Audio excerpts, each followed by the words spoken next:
Salawat dan salam kepada yang mulia Rasulullah Muhammad sallallahu alaihi wasallam, kepada keluarga beliau dan sahabat-sahabat beliau.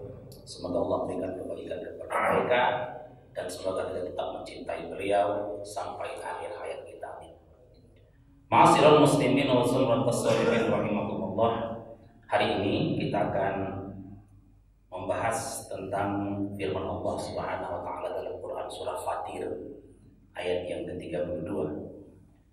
A'udzu billahi minasyaitonir rajim. Bismillahirrahmanirrahim. Tsumma awrasnal kitaba alladziina istafaina min 'ibadina faminhum zalimun li nafsihi wa minhum muqtasid wa minhum sabiqun bil khairati bi idznillah. Dzalika huwal fadlul kabir. Kata Allah Subhanahu wa taala dalam Quran surah Fatir ayat yang ke-32 ini, kemudian kitab itu, yakni Al-Quran, kami wariskan kepada hamba-hamba pilihan kami. Maka di antara mereka ada orang yang menzalimi dirinya, ada yang pertengahan, ada yang terus-menerus melakukan kebaikan, dan itu adalah keutamaan yang sangat besar dari Allah. Menarik bagi saya untuk membahas ayat ini. Kenapa menarik? Yang pertama, Allah gunakan kalimat warisan. Tsumma awrasna, kemudian kami wariskan. Tsumma awrasnal kitabal ladzina, kemudian kami wariskan kitab ini. Kenapa Allah Subhanahu wa taala menggunakan kalimat warisan? Bukan tidak dengan alasan, pasti dengan alasan. Karena Allah sangat amat mengetahui bahwa satu di antara hal yang sangat menarik dibicarakan oleh manusia adalah tentang warisan. Bila seseorang meninggal dunia, dia meninggalkan harta warisan yang banyak, maka setelah 3 hari meninggal orang itu, yang pertama dibicarakan oleh keluarga, yakni oleh ahli waris, adalah warisan yang ditinggalkannya, pembagian harta warisan. Sampai-sampai kemudian terjadi pertengkaran. Pagi tadi di berita di Jakarta, Pengadilan Tinggi Agama terpaksa menyuruh keluar semua orang-orang yang menyewa rumah sewa di sebuah komplek, karena ternyata rumah itu sedang sengketa antara 2 adik kakak, yakni tentang harta warisan. Yang satu mau menerima asalkan dihitung pengeluaran saya membangun ini. Kata yang satu lagi, saya tak peduli siapa suruh kau bangun, ini kan belum kita bagi. Entah gimana ceritanya, nggak tahu. Yang kasihannya adalah orang-orang yang menyewa rumah itu. Mereka terpaksa tadi pagi membongkar semua barang-barang mereka, mengeluarkannya. Jadi kata Pengadilan Tinggi Agama Jakarta, ini rumah dikosongkan. Tidak boleh ada yang memilikinya untuk sementara sebelum diputuskan bagaimana cara pembagian harta warisan 2 kakak berani. Orang-orang sangat antusias kalau bicara tentang warisan. Mereka membicarakannya, mendiskusikannya, bahkan terjadi perdebatan, pertengkaran, bahkan tidak jarang terjadi pembunuhan. Dan kadang-kadang ada orang-orang yang bersaudara tak berteguran bertahun-tahun hanya gara-gara menurut yang satu pembagian harta warisan tidak adil. Jadi seakan-akan ini kan kita berpikir bahwa Allah Subhanahu wa taala ingin mengatakan, perlakukanlah Al-Quran itu seperti engkau membicarakan tentang warisan itu. Begitu menariknya engkau membicarakan tentang warisan, sampai engkau mempertahankan hakmu, kemudian engkau manfaatkan warisan itu, dan kemudian engkau gunakan untuk kemudian engkau wariskan kembali kepada anak cucumu. Dan dalam hal ini kemungkinan menurut kita Allah Subhanahu wa taala ingin mengatakan, perlakukan Al-Quran itu seperti harta warisan yang engkau terima itu. Pertahankan dia, gunakan dia, manfaatkan dia, jaga dia, dan wariskan dia kepada anak cucu. Yang kedua, yang menarik bagi saya dalam firman Allah di Quran surah Fatir ayat yang ke-32 ini adalah ketika Allah mengatakan alladzina istafaina min ibadina. Al-Quran itu kami wariskan kepada hamba-hamba pilihan kami di antara hamba-hamba yang pernah kami utus ke muka bumi. Ternyata menurut para ahli sejarah, Al-Quran sudah ada sebelum Adam alaihissalam diciptakan. Itu artinya Allah Subhanahu wa taala bisa saja memberikan Al-Quran kepada Adam dan umatnya, atau kepada Nabi Nuh dan umatnya, kepada Nabi Idris dan umatnya, kepada Nabi Musa dan umatnya, kepada Nabi Ibrahim dan umatnya. atau kepada Nabi Isa dan umatnya, kepada semua nabi sebelum Rasulullah Shallallahu Alaihi Wasallam. Tapi kemudian Allah memilih umat Muhammad yang menerima warisan Al-Quran.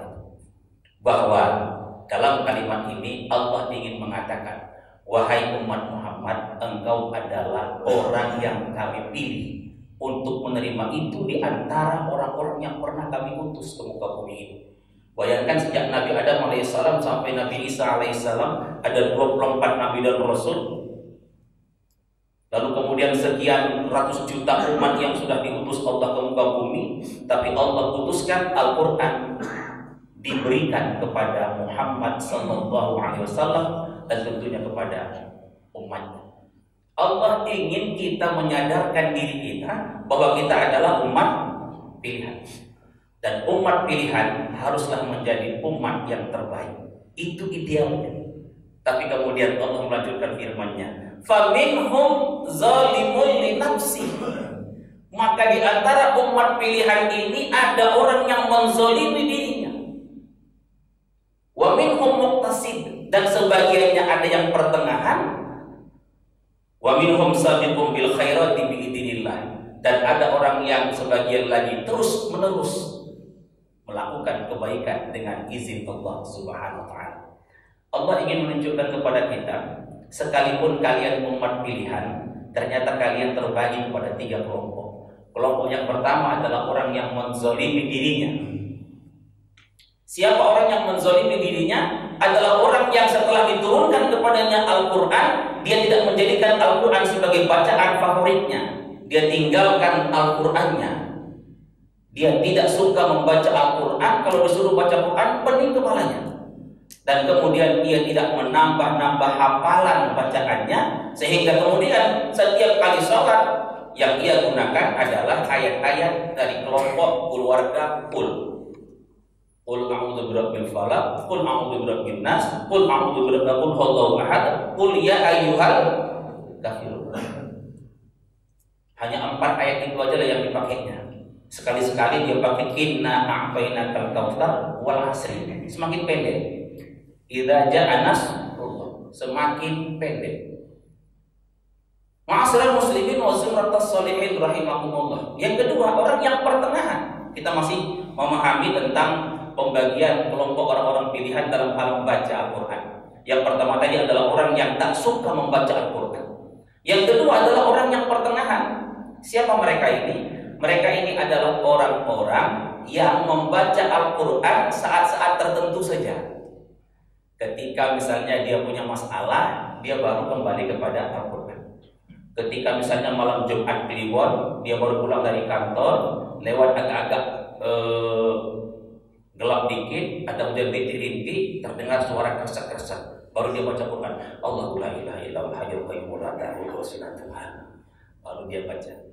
Atau ketika misalnya istrinya hamil, lalu kata beberapa orang, baca Quran surah Yusuf biar nanti anaknya ganteng kayak Yusuf. Wah, tiba-tiba yang lahir perempuan. Bayangin anak perempuan ganteng kayak Yusuf. Wah, akhirnya kayak mana? Jadi dia bacanya tertentu saja. Saat-saat dia mau, dia baca. Saat nggak mau, tidak dia baca Al-Quran. Pertengahan. Kadang dia baca, kadang dia tidak baca. Dan kemudian dia pilih-pilih bacaan-bacaan dari Al-Quran itu. Dia hanya baca surat-surat tertentu saja, padahal Allah mengirimkan 114 surat cintanya yang siap untuk dibaca semuanya dari Al-Fatihah sampai An-Nas. Yang ketiga, kelompok orang-orang yang sabiqun bil khairati bi idznillah, yakni orang-orang yang terus-menerus membaca Al-Qur'an. Orang ini adalah orang-orang yang termasuk dalam kelompok orang-orang yang Qur'ani. Orang-orang yang terus-menerus membaca Al-Quran, memperbaiki bacaannya, suka mendengarkan bacaan Al-Quran dari orang lain. Ini tentang bacaan Al-Quran. Yang kedua, siapa orang-orang yang zalimul li nafsi? Adalah orang-orang yang tak berhukum kepada Al-Quran. Mereka meninggalkan hukum-hukum Al-Quran.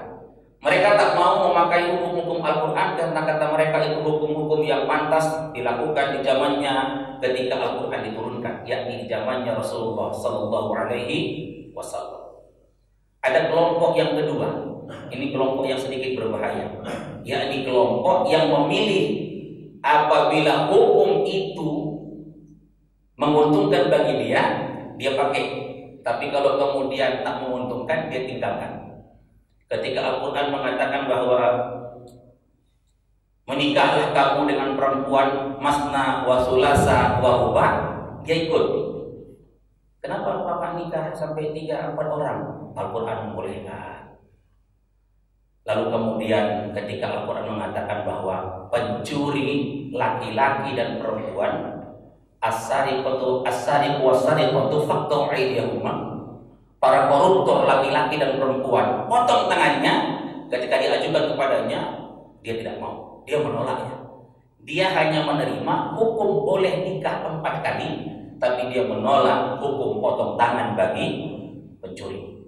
Padahal Al-Quran mengatakan, masuklah kamu ke dalam Islam itu kafah, udkhulu fis silmi kafah. Kalau engkau menerima hukum yang satu, maka terimalah hukum yang satu. Tapi orang-orang enggak begitu.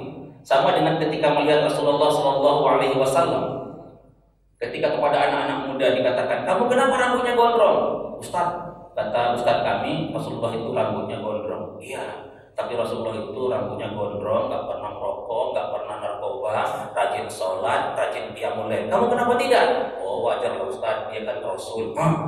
Kenapa gondrong dia ikut Nabi? Kenapa tahajudnya enggak? Kenapa narkobanya enggak ikut Nabi? Kenapa minum-minumnya enggak ikut Nabi gitu? Jadi mereka hanya mengambil satu, tapi kemudian tidak mengambil yang satunya lagi. Bapak kenapa nikah 2-3 kali? Rasul istrinya 11 Ustaz. Iya, tapi Rasul istrinya 11 setiap malam kakinya bengkak sholat tahajud. Antum pernah? Oh, wajar Ustaz, dia kan Nabi, dia Rasul. Wah. Ketika yang satu menguntungkan dia ambil, ketika satu merugikan dia tidak ambil. Ini orang-orang yang muqtasid, orang-orang yang pertengahan. Kadang dia ambil Al-Quran, kadang dia tinggalkan Al-Quran.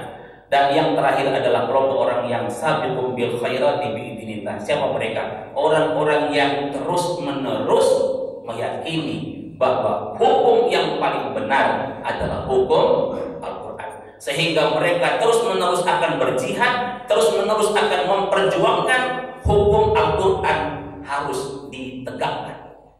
Sampai akhir hayat mereka punya mimpi, mereka punya cita-cita untuk memperjuangkan agar hukum Al-Quran ditegakkan di bumi Allah Subhanahu wa Ta'ala. Dan kata Allah, itulah keutamaan yang paling besar dari Allah Subhanahu wa Ta'ala. Ma'asyiral muslimin wa zumratas sholihin rahimakumullah.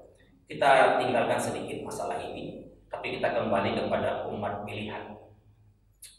Saya tidak ingin kampanye, bukan. Tapi kemarin saya diminta untuk bicara tentang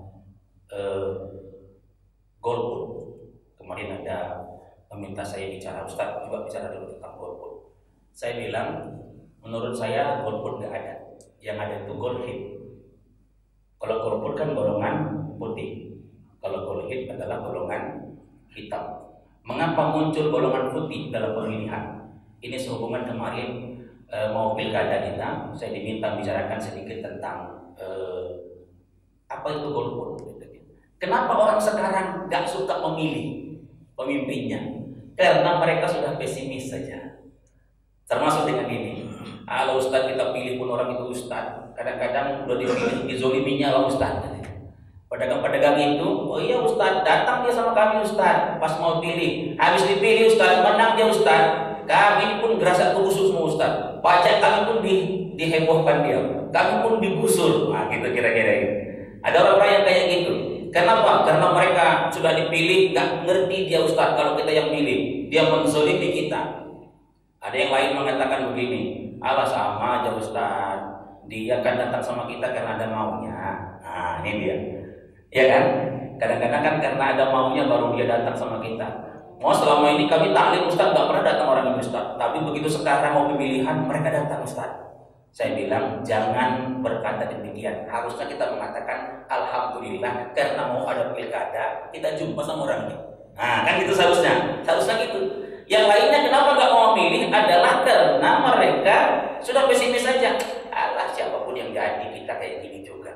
Ingat kata Allah, aku itu seperti apa yang digambarkan oleh hambaku. Kalau mereka pesimis, aku akan berikan pesimis mereka itu. Tapi kalau mereka optimis, akan memberikan itu. Artinya apa Bapak Ibu hadirin yang dirahmati Allah Subhanahu wa taala? Sekalipun nanti kita memilih, maka yakinlah bahwa siapapun yang kita pilih sangat mungkin tidak karakter ini akan mereka pilih.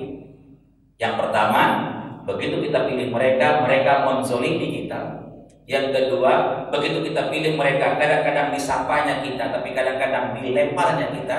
Dan yang ketiga adalah mereka yang yakin bahwa dia adalah orang pilihan, dia orang terpilih, dan dia akan menyadari bahwa ini merupakan amanah pilihan dari orang-orang yang memilih saya. Saya kemarin pekan yang lalu diminta untuk menyampaikan tausiah di sebuah masjid. Tausiah saya sampaikan masjid mana?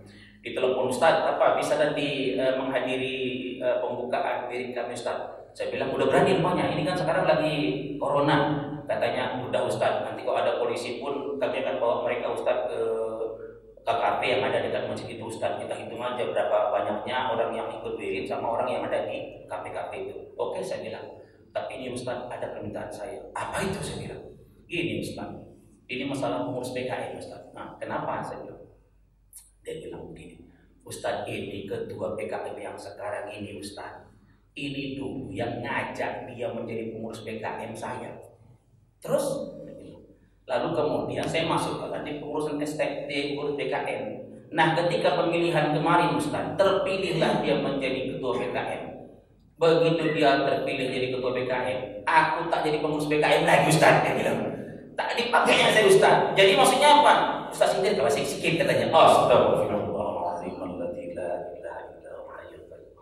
Saya bilang itulah hidup, bahwa kadang-kadang orang melupakan kita. Kenapa? Karena memang Allah sudah menunjukkan itu. Dan ini yang saya bahas kemarin dalam kajian mereka ketika pembukaan diri mereka. Allah sudah menjelas terangkan. Allah yang sudah mengatakan, engkau umat pilihan. Al-Quran ini kupilihkan kepadamu karena engkau yang kupilih. Tapi ternyata di antara kalian ada orang yang menzolimi dirinya, ada orang yang pertengahan, dan ada orang yang sabiqun bil khairati biidznillah, orang yang terus-menerus berbuat kebaikan. Dan mudah-mudahan kita adalah orang yang termasuk di kelompok yang ketiga ini, orang yang terus-menerus memberikan kebaikan-kebaikan, menebarkan kebaikan, karena if'alil khair fa innahu miftahul jannah wa yaqulu ilayya. Demikian kata Allah Subhanahu wa taala dalam hadis qudsinya.